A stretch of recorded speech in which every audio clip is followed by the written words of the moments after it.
કેશવ કાળિયા, આ એક મારો ચેન્ડિયો ની કાળો પડી ગયો હે, કાલે એને કલર કરાઈ આવજે.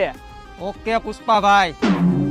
અને સાંભળ કેશવ કાળિયા, હમણાં બોરાની સીઝન આવે, ઓલા ઝીણા લાલ બોર આવે ઈ 2 મણ મગવી લઈજે મારા હાટુ.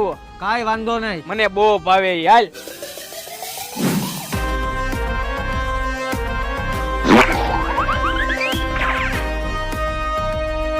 પુષ્પા, મેં સાંભળ્યું હે કે તું કોઈ દી ઝૂકતો નથી. હા સાહેબ, સાચું સાંભળ્યું હે. અને કદાચ તમે અત્યારે જોયું હોય ને તો રસ્તામાં પોઈદરો પડ્યો તો.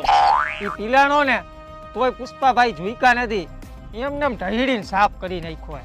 એવું હે એમને? તું પુષ્પા ઝૂકતો નથી, એનું કારણ શું છે? એનું કારણ એક જ છે કે આ શિયાળો ચાલુ થયો ને તે પછી બધાય માય કાંગલાવ ગરમ પાણી કરીને નાય છે. અને આ પુષ્પા એક જ એવો છે જેને હજી આડી લગી સુધી ગરમ પાણી